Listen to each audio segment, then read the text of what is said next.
Welcome to Pushback. I'm Aaron Maté.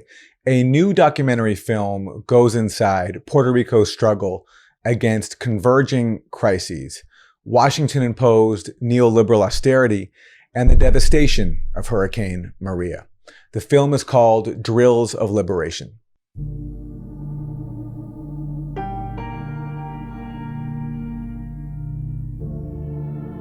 Aquí han pasado hace 10, 12 años un montón de medidas donde nos han eliminado la capacidad de vivir bien en este país y nada, el gobierno no es una alternativa. Puerto Rico is $73 billion in debt. And so we are going to put into effect an oversight board.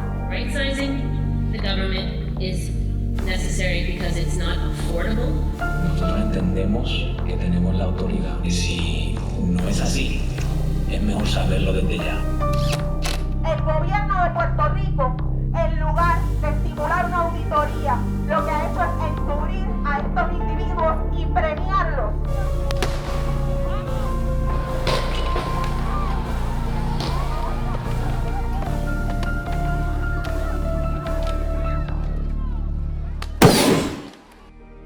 Hurricane Maria, which just made landfall in Puerto Rico this morning as a Category 4 storm, just down from Category 5 hurricane.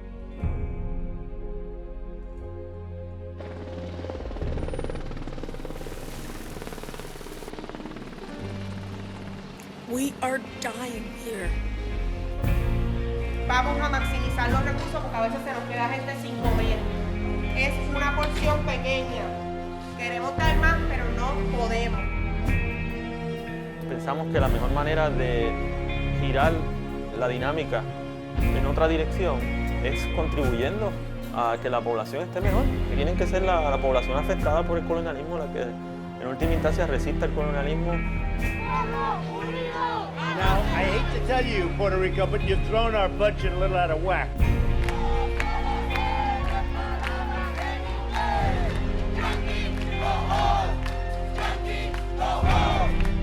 Se han aprovechado del capitalismo del desastre, de un huracán que ha puesto al pueblo vulnerable.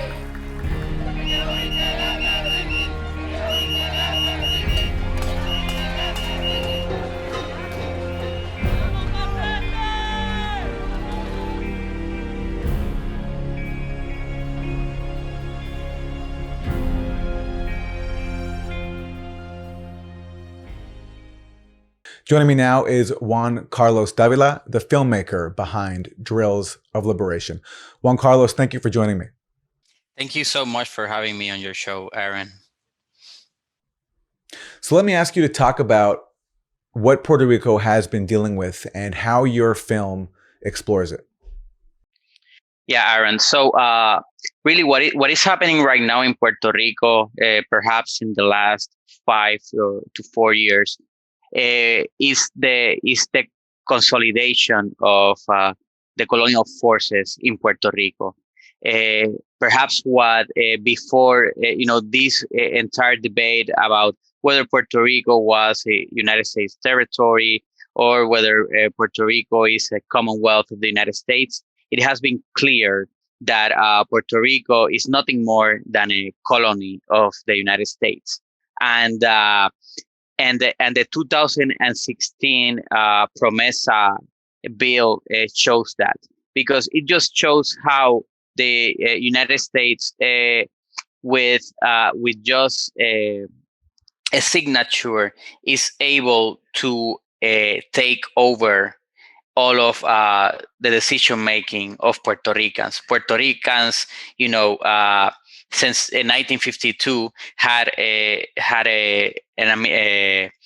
we elected a governor here, and it seems that we had certain capacity and virtually some capacity of decision making, right? But what it was evidence in 2016 is that the Puerto Rican Constitution of 1952 really means nothing, and it was just a strategy of the U.S. Back then, but that the plenary powers of the United States Congress of Puerto Rico remain and have not changed since we became colony of the U.S. in 1868. And what has happened in these 4 to 5 years, last 4 to 5 years, is that we've seen how the U.S. have made use of that power and how that display, how that display of colonial forces through not necessarily through the use of force, but through the use of institutions and the colonial institutions that are in Puerto Rico are continue to be controlled by the United States. And what and going to this, and this is where the documentary starts. In 2016, like I was saying before, the U.S. Signed and passed the PROMESA Act, which was an act to put an oversight management and a fiscal control board really over Puerto Rico to oversee the finances of Puerto Rico. But really, it doesn't oversee. It really pushes for public policy. The budgets of that the Puerto Rican government approves needs to be approved again by this fiscal control board, which is composed of 7 unelected members appointed by Congress and confirmed by the U.S. president. So basically what this is telling us is that Puerto Ricans don't have any decision-making power in their own land. And what we are seeing right now in the last 5 and 4 years is that happening. And with that happening, what is worse is that austerity measures are being implemented in the most severe ways, and the neoliberal plan of the U.S. and Washington is being imposed over the Puerto Rican people like never before. So your film contrasts this unelected fiscal control board, so-called fiscal control board, which is basically comprised of wealthy people, hedge fund managers, vulture capitalists. And you contrast them with the people on the ground who are protesting. You basically follow a series of protests as they're happening. So let's go to a clip of one protest where, maybe set it up for us. You have protesters here building some wooden shields for themselves. Yeah, so ever since the 2016 PROMESA bill was passed, the first thing that happened is that there was a camp in front of the U.S. federal court in Puerto Rico. Puerto Rico has a federal court. The U.S. has a federal court in Puerto Rico that has all the powers, and it operates like any other federal court in the U.S. and is the place of the highest perhaps authority in Puerto Rico. And there was a camp that was established there to protest PROMESA, and there was the idea that people would not leave the camp until the PROMESA Act was repealed. But then, due to different strategies that emerged through the movement, that camp transcended into what is the movement Promises Are Over, Jornadas Acabaron las Promesas. And this, and Jornadas Acabaron las Promesas is a group that I focus on the documentary, which is a group that at the very beginning what was the movement and the organizers who led the struggle against PROMESA. They, for example, organized a very important protest on August 31st, 2016, in front of the Hotel Condado Plaza in San Juan, where the Chamber of Commerce of Puerto Rico was really giving a presentation to investors and to these vulture funds about how they could make better business in Puerto Rico under this new law. So one of the things that characterizes these movements is the black and white Puerto Rican flag, like the one I have behind me, right? Which is like a symbol of also decolonizing our own flag, or perhaps giving their radical and subversive meaning again, and become and have the flag of Puerto Rico become a symbol of resistance once again.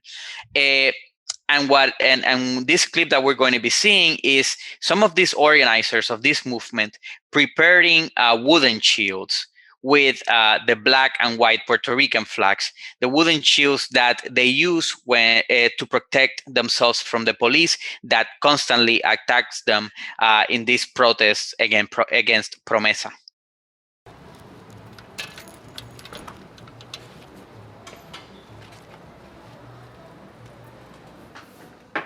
La única pintura que hay es la blanca.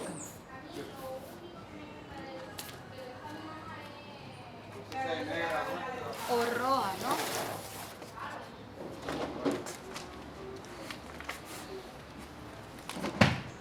Antes de llevártelo, hazle así, para que no bote de pintura. Así. Hazlo con calma. Mira, esto no debe pasar. Hazlo con calma.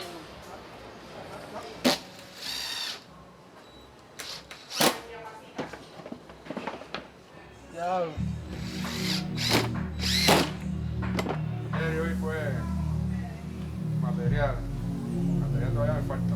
Hay una deuda en el país y no fue en pro ni a conciencia del pueblo de la gente, ni en pro de la calidad de vida de la gente. Así que esa deuda la tienen que pagar los responsables y no somos la gente de a pie. Estamos en preparativos para manifestaciones próximas. Se acerca el 31 de agosto, por tanto, es una manifestación conmemorándonos, dejando saber que después de un año seguimos aquí gente resistiendo. Yo creo que cada uno debería hacer el suyo.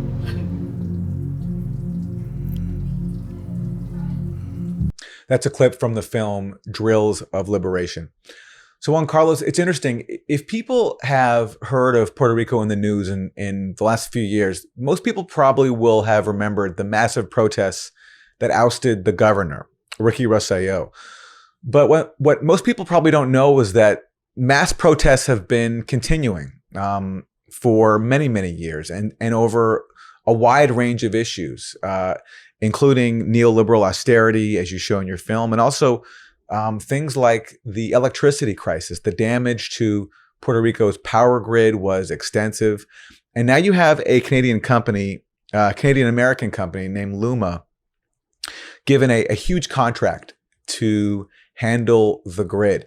Can you talk about the protests that have been happening there and why Luma in particular is under so much scrutiny?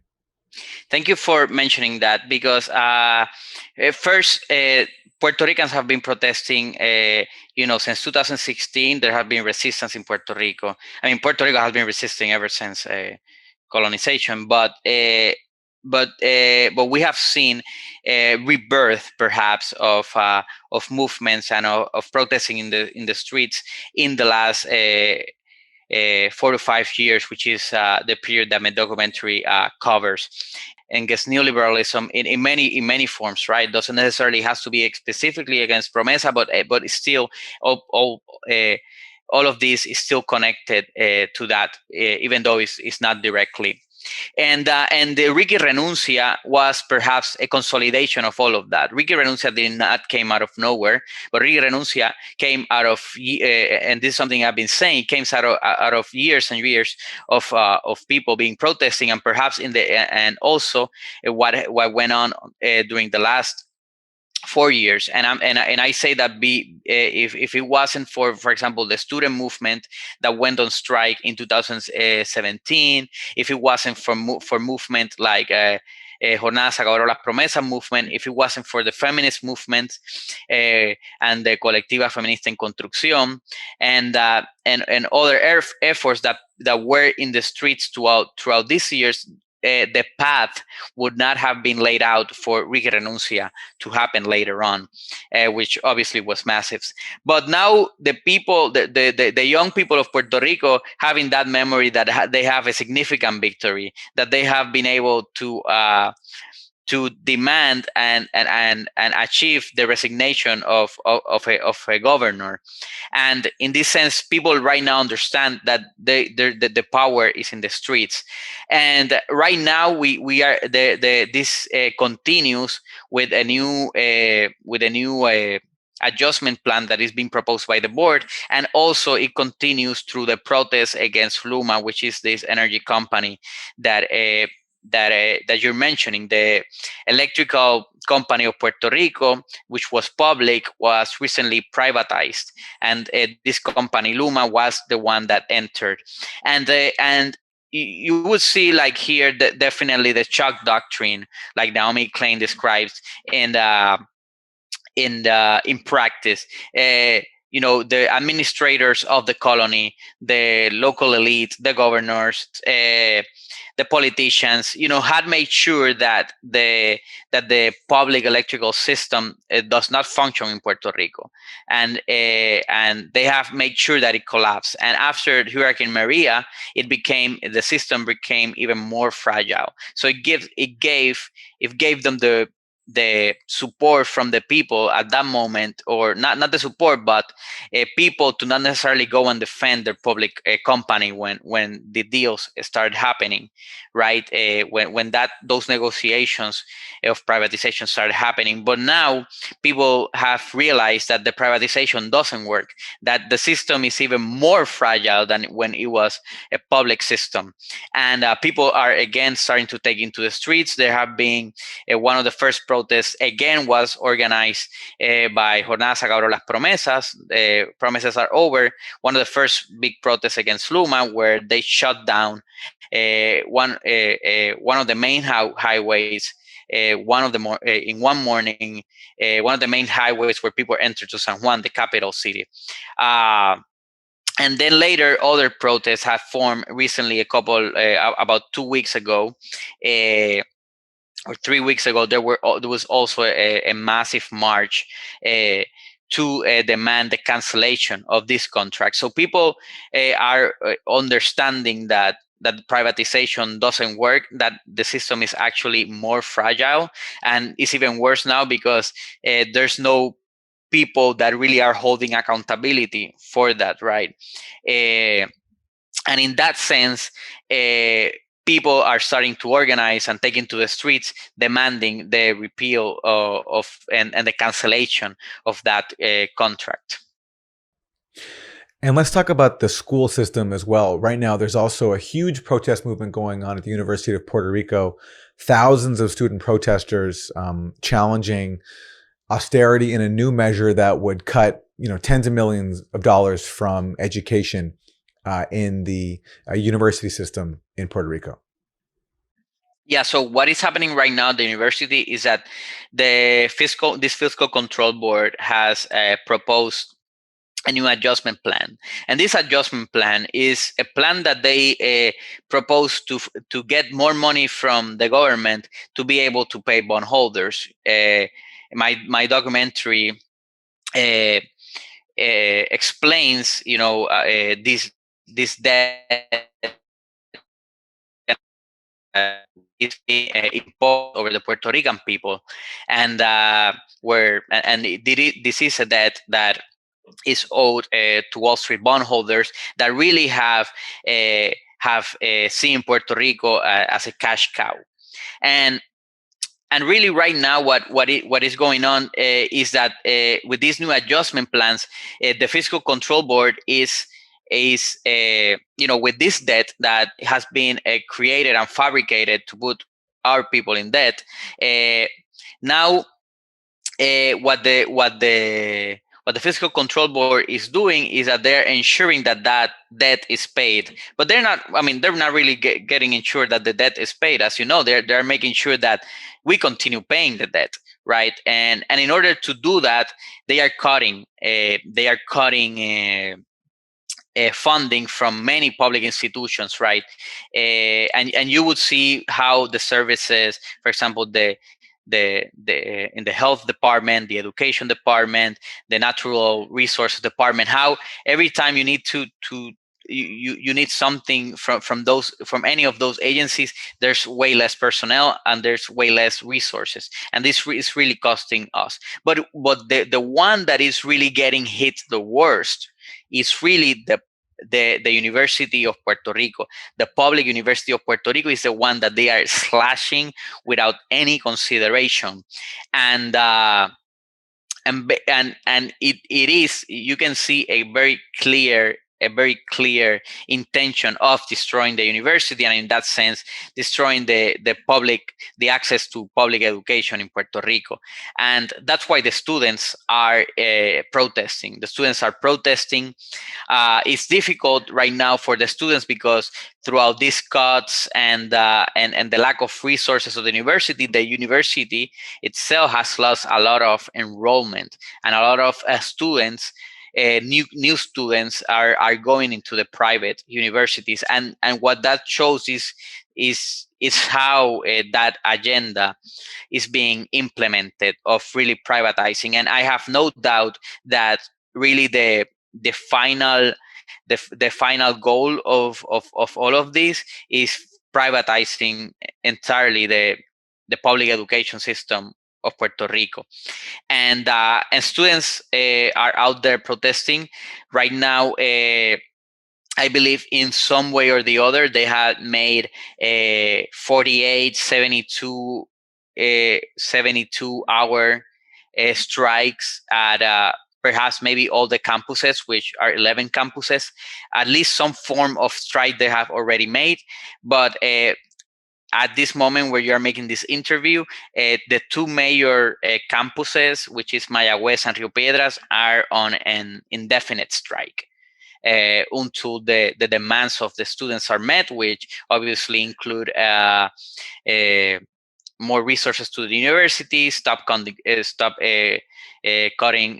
public funding, stop the increase of tuition.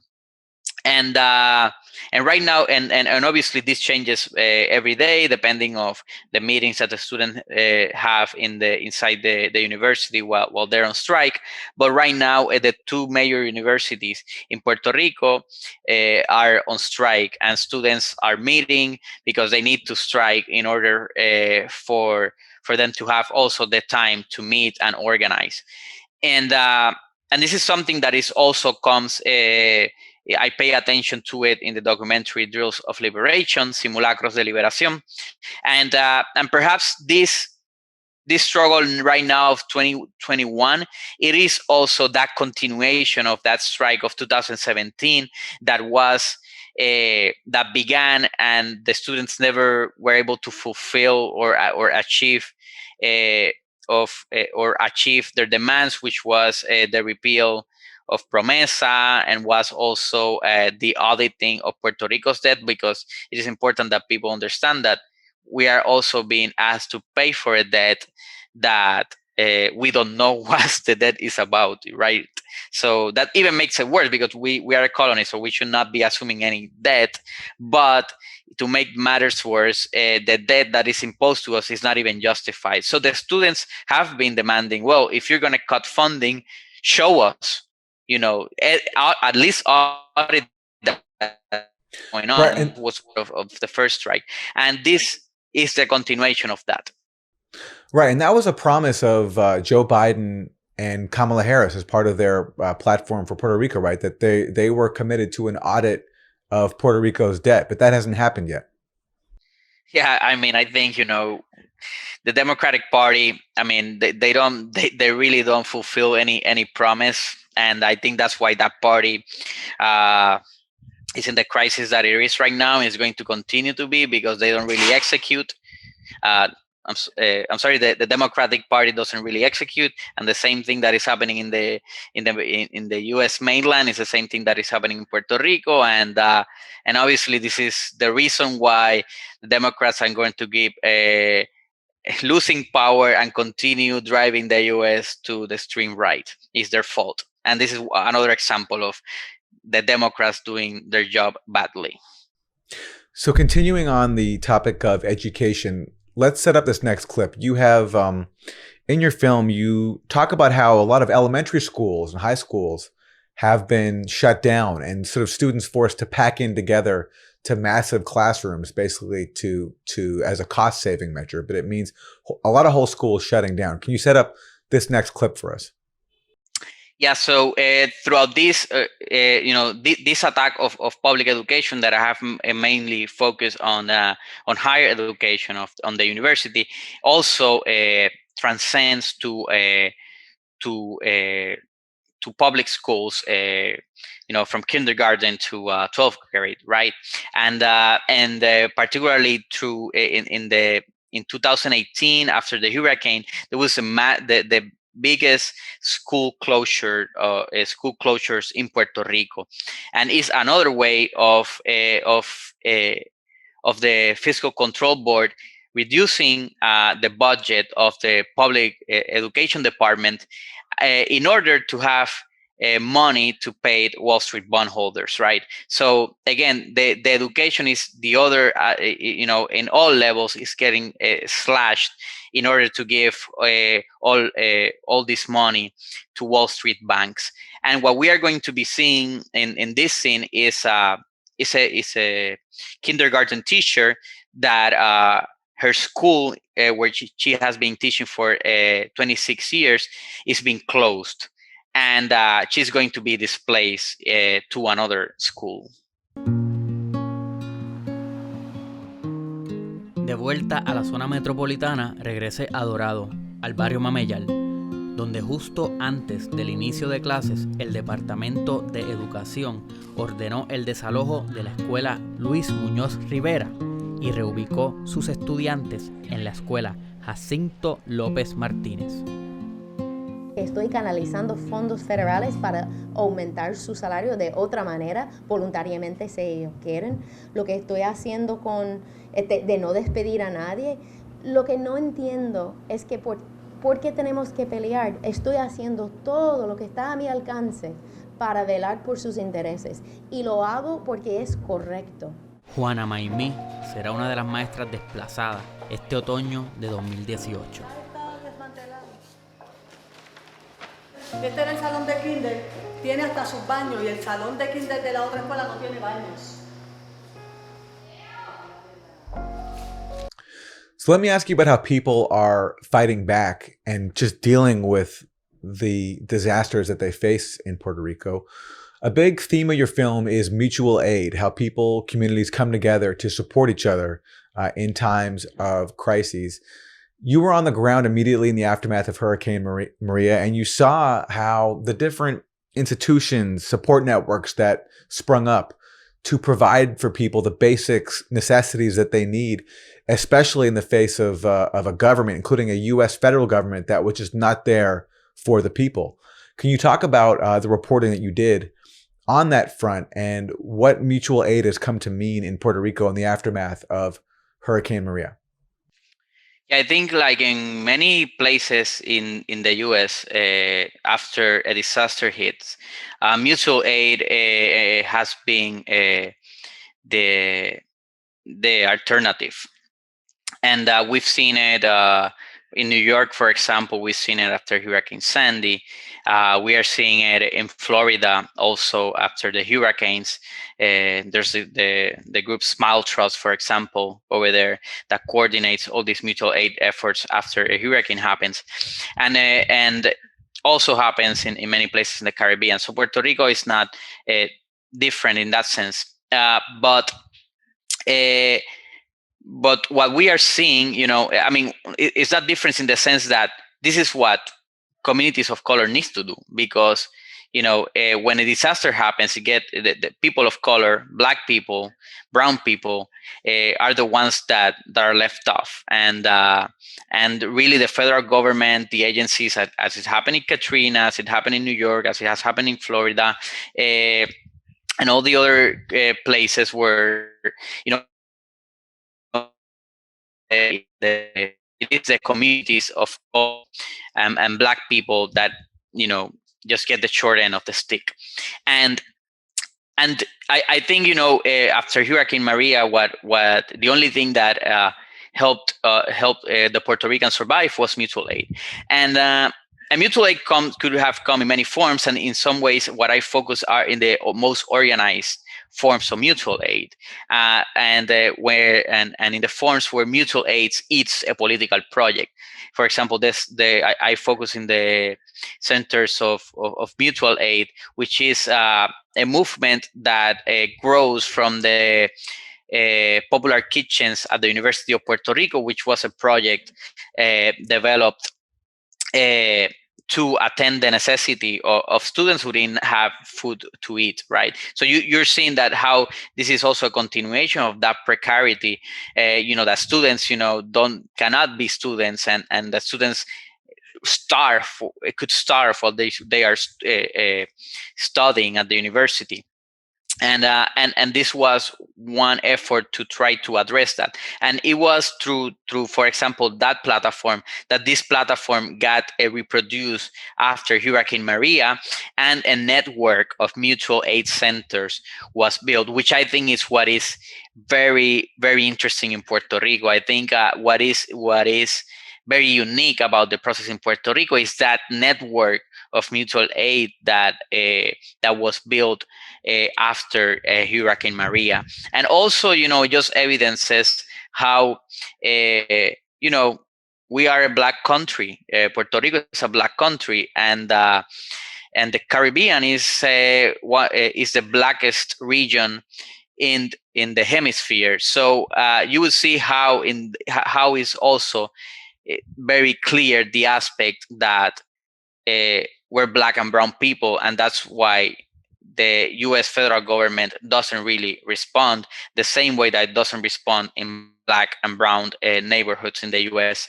after disaster hits. So, these mutual aid centers and these mutual aid projects also have been articulated and have had a continuation post disasters as a political project. As a political project, in the sense that just in general, the government of Puerto Rico doesn't function properly. There's not one agency or any aspect of the Puerto Rican government that is working at this moment. Nothing, and not for anyone. The only people that is working is for the people who are, getting rich from the system. But no, not aspect, not parks, not even the Institute of Culture. Nothing is working. And in that sense, people understanding that, realizing that there's this idea that there's this idea and this proposal. What I gotta make it clear, it's more than idea, it's a proposal that. And this is argumented a lot for example, from Giovanni Roberto, which is interviewed in the documentary, that it is a proposal that we need to save ourselves because the government is not going to save us, right? And that we need to establish our own institutions and our own parallel governments, similar to perhaps what Zapatistas did in Chiapas, right? And it is that is going to ensure the survival of Puerto Ricans. But that also is cannot be separated from the aspect that we need to hold the government accountable, right? So the mutual aid project and the mutual aid projects and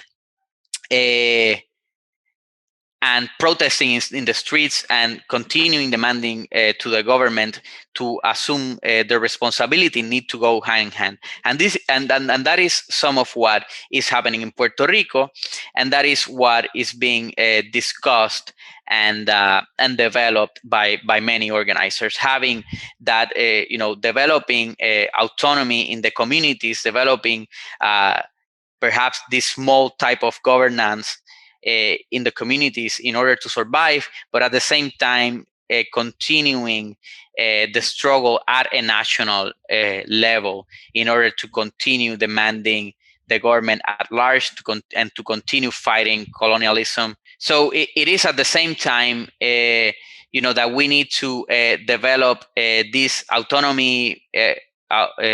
autonomous projects in the communities that can have some level of community governance, but at the same time, continue being in the streets at a national level, demanding the government to assume the responsibility, fighting colonialism, and also fighting U.S.